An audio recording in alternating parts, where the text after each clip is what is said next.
कौन है जो सपनों में आया, कौन है जो दिल में समाया, लो झुक गया आसमां भी, इश्क मेरा रंग लाया। नमस्कार, स्वागत है आपका हमारे इस YouTube चैनल पर। मैं मुनमुन श्रीवास्तव आपका हार्दिक अभिनंदन करता हूं। संवाद करूंगा CBSE के क्लास 12 स्टूडेंट्स के साथ, और आज का दिन उनके लिए हो सकता है कि आसमान को झुका देने वाला हो। बारिश तो सुबह से ही हो रही है और बारिश का हाल ये है कि दिल्ली लगभग जो है वो डूबी हुई है। सुबह आपने एक शॉर्ट वीडियो देखी भी होगी जो कि दिल्ली के दिल कनॉट प्लेस की है, और कनॉट प्लेस से महज कुछ जो है वो मीटर की दूरी पर तिलक मार्ग पर देश की सर्वोच्च अदालत यानी कि सुप्रीम कोर्ट CBSE से जुड़े मामले की सुनवाई कर रही है, और आज इस पर जो है वो एक बड़ा फैसला आने की उम्मीद है। दिसंबर के महीने से CBSE के साथ जो चोली दामन का खेल शुरू हुआ है स्टूडेंट्स का, वो इतना आगे बढ़ गया कि 1,68,000 तो वो स्टूडेंट हैं जिन्होंने ग्रीवेंस पे अपना जो है वो ग्रीवेंस दिया रिवैल्यूएशन के लिए, जिस पोर्टल की बार बार जो है वो अदालत में बात हो रही है, जो 1 सप्ताह के लिए खोला गया था। लेकिन उसके बाद का क्या हुआ और उसके पहले की पीड़ा क्या रही, उस पर कोई बात नहीं कर रहा। मामला पहले दिल्ली हाई कोर्ट में था और वहाँ देश के सॉलिसिटर जनरल तुषार मेहता ने कहा कि अगर जो है वो दोबारा से पोर्टल खोला जाए तो जो है वो दिक्कत होगी, क्योंकि जो है वो आगे परीक्षाओं होनी है और बच्चों को एडमिशन लेना है, एडमिशन डिले होंगे। लेकिन एडमिशन डिले हुए, अभी तो कंपार्टमेंट के जो स्टूडेंट्स हैं उनके सामने राह ही नज़र नहीं आ रही है। कल दिल्ली विश्वविद्यालय ने जब उनके लिए सेकेंड फेज़ खोला स्पॉट राउंड में अप्लाई करने के लिए, तो शाम तक तो उनके पास ऑप्शन ही नहीं आ पा रहा था कि वो अपनी रिज़ल्ट अवेटेड की मार्कशीट को रिज़ल्ट में अपडेट कर पाएँ। वो जिन्होंने एग्ज़ाम दिया RT का, और उनका एग्ज़ाम जो है वो क्लियर हो गया और अब वो जो है वो पास हैं, लिहाजा वो चाहते हैं कि एडमिशन उनको मिले। उनको कई तरह की परेशानियों का सामना करना पड़ रहा है। कई जगहों पर तो जो है वो अभी उनको मार्कशीट भी नहीं मिली है। कुछ जगहों पर जो कॉलेजेस हैं वो डिजी लॉकर की मार्कशीट को भी नहीं मान रहे हैं। ये भी कमेंट बच्चों ने लिख के भेजा है। सुप्रीम कोर्ट में जो पिछले दिनों बहस हुई, उस बहस में बहुत ज़्यादा ये उम्मीद जगी जस्टिस मोहन और हमारे देश के जो है वो मुख्य न्यायाधीश जो है वो जस्टिस सूर्यकांत जी की पीठ ने उम्मीद जगाई कि CBSE के स्टूडेंट्स के साथ न्याय होगा। न्याय और अन्याय के बीच लगातार बात होती रही है और CBSE खामोश है। देश के तत्कालीन शिक्षा मंत्री धर्मेंद्र प्रधान का इस्तीफ़ा हो चुका है, नए मंत्री आ गए हैं। CBSE में भी जो है वो निज़ाम बदला है और वहाँ के चेयरमैन भी बदले गए, राहुल सिंह को हटाया गया। लेकिन जो स्टूडेंट हैं उसकी ज़िंदगी में कोई फ़र्क नहीं आया। फ़र्क इसलिए नहीं आया कि जो 7 नंबर से लेकर और 15 से 18 नंबर के बीच का जो ब्रैकेट था, क्योंकि इस बार बड़ी संख्या में जो है वो कंपार्टमेंट के केसेस आए थे लास्ट ईयर के मुकाबले, और रिज़ल्ट भी जो है वो 3%, 3.5% रिज़ल्ट इस बार कम था। और उसका जो बताया गया वो OSM, और OSM को ऑसम बनाने की कोशिश की गई कि OSM तो बहुत ऑसम है, लेकिन ऑन स्क्रीन मार्किंग सिस्टम ने क्या बेड़ा गर्क किया अब ये पूरा देश जानता है। भले ही आप जो है वो अपनी गर्दन बचाने के लिए आप OSM की ही वकालत करते रहे, लेकिन अगर OSM इतना बढ़िया था तो जब CBSE के कंपार्टमेंट के एग्ज़ाम की कॉपियाँ चेक हो रही थी तो फिर मैनुअल सिस्टम से कॉपी क्यों चेक की गई? और मैनुअल सिस्टम से कॉपी चेक की गई, रिज़ल्ट जल्दी आए।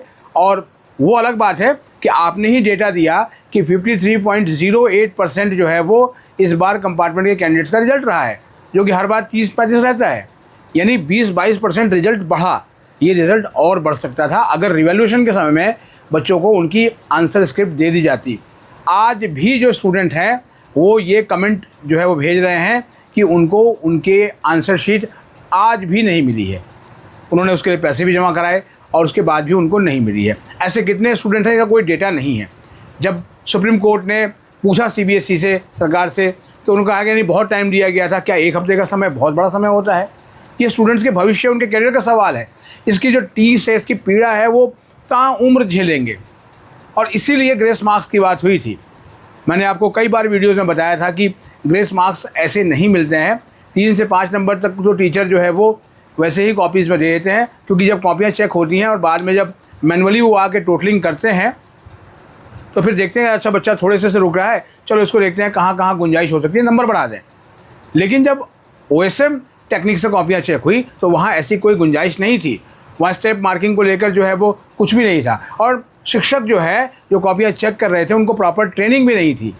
ये भी बात जो है वो पब्लिक डोमेन में है। और उसके अलावा जो है वो टीचर ये भी डर रहे थे कि अगर हमने कॉपियाँ दी और कल को कोई बात जो है वो खुली अवार्ड देने के बाद तो वो फंसेंगे।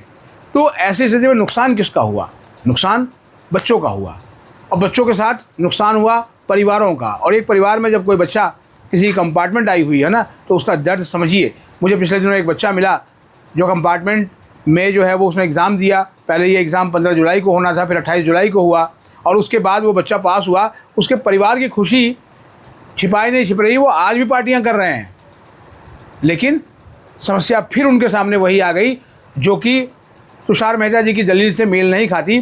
कहीं पर भी उस बच्चे को अभी फ़िलहाल एडमिशन नहीं मिल पा रहा है। क्यों? क्योंकि बहुत देर हो चुकी है। ज़्यादातर जगहों पर उन पॉपुलर सब्जेक्ट की सीटें भर चुकी हैं, और या फिर दाखिले बंद हो चुके हैं अघोषित रूप से। ले देकर उनके पास गिने चुने ऑप्शन अवेलेबल हैं। दिल्ली विश्वविद्यालय ने भी मेरिट बेस्ड एडमिशन निकाल दिया, क्लास 12 के आधार पे जो है एडमिशन ले सकते हैं, और CUT जिन्होंने दिया है उनके लिए पोर्टल खोल दिया। लेकिन सीटें कौन कौन सी बची हुई हैं, ये देखने वाली बात है। और क्या वो सीटें उनको मिल जाएंगी? क्योंकि सीटें तो फिर मेरिट के हिसाब से ही अलॉट होंगी, और मार्क्स तो आपके बिल्कुल बॉर्डर लाइन पर हैं, तो लिहाजा मेरिट में आने की संभावनाएं कम ही रहेंगी।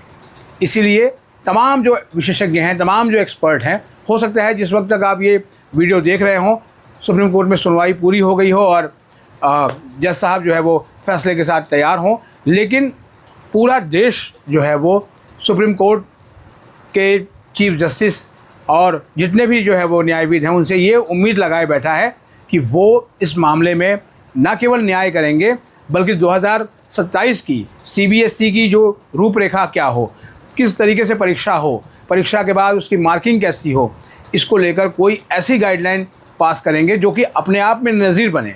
क्योंकि बहुत हो गया, दिसंबर से अगस्त का महीना ख़त्म होने की तरफ जा रहा है, स्टूडेंट्स के मन में जोश नहीं है।